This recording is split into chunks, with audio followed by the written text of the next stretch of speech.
The black mirror stares back at you. Cold, indifferent, silent. You checked it 5 minutes ago. You checked it when you woke up.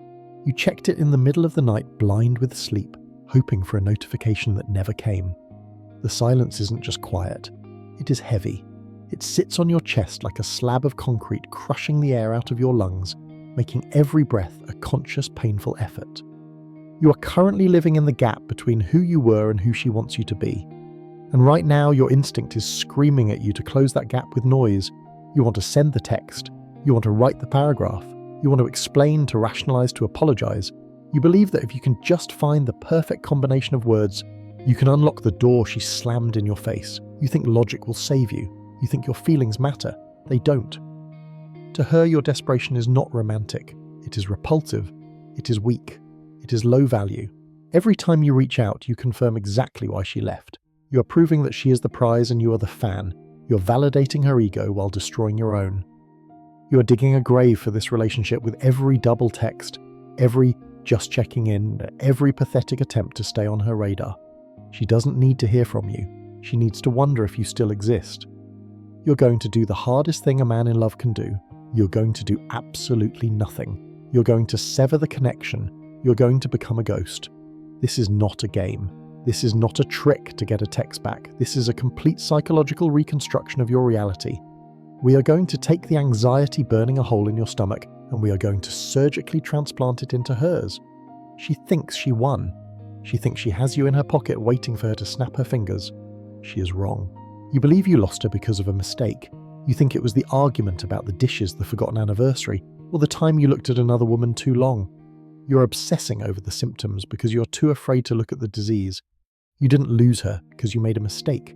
You lost her because you became weak. Evolution is not polite. It is not fair. It is cold. Efficient, brutal, deep in the oldest, most primal part of her brain there is a biological alarm system. Its sole purpose is to detect weakness in a mate. For thousands of years, a weak mate meant death. It meant starvation. It meant lack of protection. When you started begging, when you started pleading for her affection, you triggered that alarm. You didn't trigger love, you didn't trigger compassion, you triggered disgust. It is a visceral reaction. It is the same feeling you get when you smell rotten meat. Your stomach turns, you recoil, you want to get away. That is what she feels when she sees your name pop up on her phone for the 5th time in an hour. She feels suffocated by a man who has no center. A woman cannot love a man she can control. Read that again, burn it into your mind. If she can predict your every move, if she knows that no matter how disrespectfully she treats you, you will still be there like a loyal dog, she cannot respect you. And without respect, attraction withers. It dries up. It dies. You traded your dignity for safety. You thought that if you just loved her harder, if you just gave more, she would stay. But love is not a transaction. You cannot buy desire with compliance. The moment you made her the sole source of your happiness, you placed a burden on her shoulders she never asked for. You made her your mother. You made her your therapist. You made her your god. Women do not want to be your god. They want a man who walks his own path, a man who has a mission bigger than her. When you made her the center of your universe, you lost your orbit. You started spinning around her, erratic and desperate. You stopped doing the things that made you attractive in the first place. You stopped going to the gym. You stopped seeing your friends. You stopped building your empire. You sat on the couch watching her, waiting for her approval. You became safe, predictable, boring. Safety is the enemy of passion. Passion requires tension. It requires the subtle, unspoken fear that you could leave. It requires the knowledge that you are a prize to be won, not a possession to be shelved. By the time the breakup happened, she had already checked out months ago. The breakup wasn't a sudden event. It was the final signature on a document she had been writing in her head every time you apologized for existing. She left because she looked at you and saw a man who didn't respect himself. And if you don't respect yourself, why should she? This is the harsh reality. You killed the attraction by trying to force it to stay alive. You smothered the fire by throwing too much wood on it. Now she is gone. The pedestal is empty. Good. Smash the pedestal. The version of you that put her up there is dead. The version of you that needed her validation to breathe is dead. We are going to bury him today. You are not here to fix what was broken. You cannot fix a shattered vase with glue and tears. You are here to build something entirely new, something harder, something sharper, something she will eventually fear losing. But first you must understand that the you she left is not the you who will get her back. That man is gone. Let him go. Nature abhors a vacuum. If you dig a hole in the sand, the water rushes in to fill it. If you open a window in a pressurized room, the air violently equalizes. The universe does not allow empty space to exist without consequence. Right now, there is no space between you and her. You are suffocating her with your presence. You're omnipresent in her notifications, in her DMs, in her voicemail. You're everywhere. And because you are everywhere, you have no value. Scarcity creates value. Gold is valuable because it is rare. Air is free because it is everywhere until you are underwater. Then air becomes the only thing that matters. You must become the air she cannot find. When you go fully silent, you create a psychological void, a massive gaping hole in her reality where your attention used to be. At first, she will feel relief. She will think, finally he gets it. He's leaving me alone. She will enjoy the quiet. She will tell her friends she is free. Let her have that week. Let her enjoy her victory lap, because silence is a slow-acting poison to the ego. By week 2, the relief turns into curiosity. She checks her phone. No missed calls, no long paragraphs, no sad songs posted on your story. She waits, she checks, nothing. This is where the vacuum effect begins. Her brain starts to itch. Human beings are pattern recognition machines. Her pattern for you is predictable pursuit. When you break that pattern, her brain sends an error code. Why stopped? Did he move on? Did he find someone better? This is the most critical battlefield. This is where the power shifts. You are currently paralyzed by your imagination. You're sitting at home imagining her happy, imagining her with other men, imagining her forgetting you. You are torturing yourself with a movie playing in your head. When you go silent, you take that movie projector and you hand it to her. She starts to wonder, and because you are giving her zero data, her imagination has to fill in the blanks, and the human imagination always assumes the worst. She doesn't imagine you sitting on the couch crying. She imagines you smiling. She imagines you leveling up. She imagines a woman with better hair, a fitter body, and a calmer energy laughing at your jokes. Her ego cannot handle the possibility that you are doing fine without her.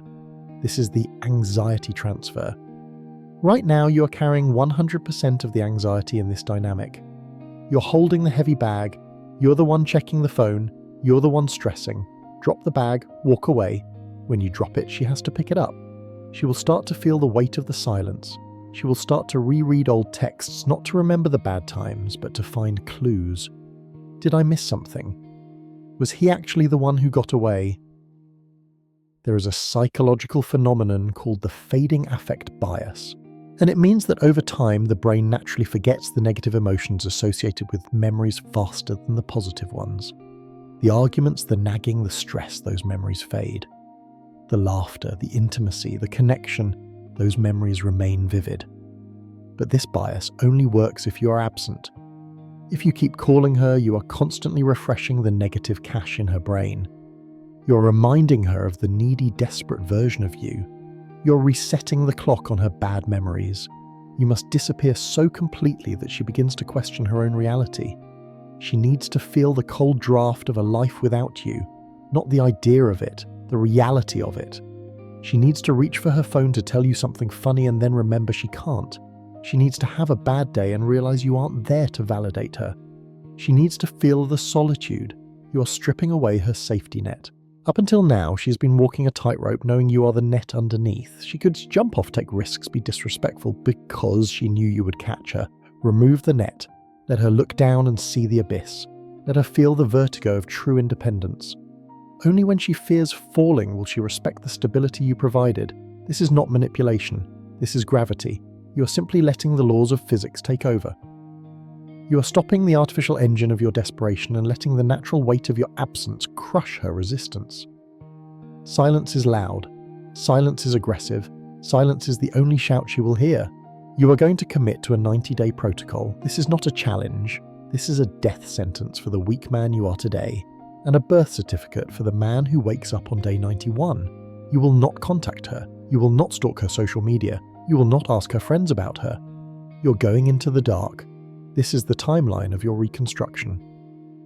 Phase 1. The detox. Days 1 to 30. The first month is hell. Accept it. You're a drug addict. That is not a metaphor. When you were with her, your brain was flooded with oxytocin and dopamine. Now the supply has been cut. Your body is in literal withdrawal. You will feel physical pain, you will feel the cold sweat of anxiety at 4 a.m. You will feel the phantom vibration of your phone in your pocket. Do not fight the pain. Do not try to numb it with alcohol, porn, or rebound sex. Those are painkillers that stop the healing. You need to feel the burn. The burn is the weakness leaving your body. Every time you want to text her, drop and do 20 push-ups until your chest fails. Every time you want to check her Instagram, throw your phone across the room and pick up a book. You must violently interrupt the neural pathways that lead to her. You're rewiring your brain. In this phase, you're boring. You're a monk. You sleep. You eat clean. You lift heavy iron. You work. That is it. You will vomit the poison of your dependency. You will cry. Let it happen. But do it alone. Never let the world see you bleed. To the outside world, you are a statue. To the mirror, you are a man in surgery. By day 30, the sharp edge of the pain will dull. The panic attacks will stop. The fog will begin to clear. You aren't healed, but you are no longer dying. Phase 2, the foundation days, 31 to 60. Now that the withdrawal has subsided, the real work begins. Phase 1 was about survival. Phase 2 is about construction. You have a void in your life where she used to be. You have hours of free time you used to spend texting and driving to see her. You are going to fill that time with high-value equity, the body you are going to the gym. Not to get a revenge body, but to forge armor. When you lift heavy weight, you teach your central nervous system that you can handle pressure. When you look in the mirror and see shoulders that are wider, a waist that is tighter, you begin to respect the man looking back. Self-respect is physical. It starts in the flesh. The mission. Look at your bank account. Look at your career. Are you where you want to be? Probably not because you are too busy being a boyfriend. Dive into your work, chase the promotion, start the side hustle, read the books on finance. Success is the ultimate silencer of emotional noise. When you are winning in the marketplace, you care less about losing in the dating market. The social circle reconnect with the men you neglected. Strong men, men who hold you accountable. You need male energy. You need to be around wolves to remember you are not a sheep. In this phase, you're not doing this to get her back. You're doing this because you are angry. Use the anger. Anger is a potent fuel if you put it in the right engine. She is still in the back of your mind, but she is no longer the driver. She is a passenger in the back seat and you have turned the radio up so you can't hear her. Phase 3. The Ascension. Days 61 to 90. This is the danger zone. This is where the magic happens. Somewhere around day 60 or 70, something strange will happen. You will wake up, go through your morning routine, hit the gym, get to work, and you will realize at noon that you haven't thought about her once. It will shock you. You will realize that you are happy, not fake happy, not posting on Instagram to look happy, genuinely quietly content. You have built a life that is full without her. Your validation is coming from your reflection, your bank account, your peers, and your purpose. You no longer need her to feel complete. This is the moment you become the ghost. You are no longer waiting, you have moved on, and paradoxically, this is the exact moment she will feel the disturbance in the force. Women are intuitive creatures. They can feel when the tether truly snaps. When you were in phase 1 and 2, you were silent, but you were still waiting. You were still energetically attached. She could feel that you were still on the hook, just acting tough. But in phase 3, you are off the hook. You are swimming in the open ocean. You are dangerous now. You are a man who has conquered his own demons. You have stared into the abyss of loneliness and built a castle there. You have leveled up. You look better. You dress better. You speak with the slow measured cadence of a man who isn't rushing to please anyone. If she saw you now, she wouldn't recognize you. The needy boy she dumped is dead. The man who stands in his place is someone she has never met. And that is the key. You are not getting her back. You are forcing her to meet a stranger she is terrified she might have let slip through her fingers. By day 90, you won't care if she comes back. And that is exactly why she will. It will happen when you least expect it. You will be at the gym or driving to work or laughing with friends. You won't be thinking about her. And then the phone will buzz. A text. Hey, I miss you. Saw this and thought of you. How have you been? This is the ping. Your heart will slam against your ribs. The dopamine will rush back in. Your instinct, the old weak instinct, will be to drop everything. You will want to reply immediately. You'll want to say, "I miss you too. Let's talk. Let's fix this." Stop. Put the phone down. Do not touch it. This is not a victory. This is a test. She is not confessing her undying love. She is not begging for you back. She is throwing a breadcrumb to see if the starving dog is still waiting by the door. She is feeling the silence. She is feeling the anxiety of the void you created. She needs a hit of validation. She wants to know that you are still there, still hers, still an option. She wants to check your pulse. If you reply instantly, if you reply with enthusiasm, you fail the test. You prove that despite your silence, you were just waiting by the phone. You hand her back all the power you spent 60 days building. She will feel the validation, her anxiety will vanish, and she will disappear again. You must handle this like a bomb disposal expert. One wrong move and it blows up in your face. The rules of engagement. The time delay. You never ever reply immediately. You're a busy man, you have a mission, you have a life. The old you would have replied in 30 seconds. The new you replies in 3 to 12 hours, maybe the next day. This delay screams high value. It tells her she is no longer a priority. It tells her she has to wait in line. It spikes her anxiety. Why isn't he replying? Is he with someone else? Does he not care too? The tonal shift, the CEO frame. When you do reply, you do not reply as her lover. You reply as a CEO. Be polite, be brief, be vague. She sends, "I really miss you." Old you. "I miss you so much, baby, I can't sleep without you." Weak. Disgusting. New you. "Hey, good to hear from you. Hope you're doing well." Strong, stoic, unbothered.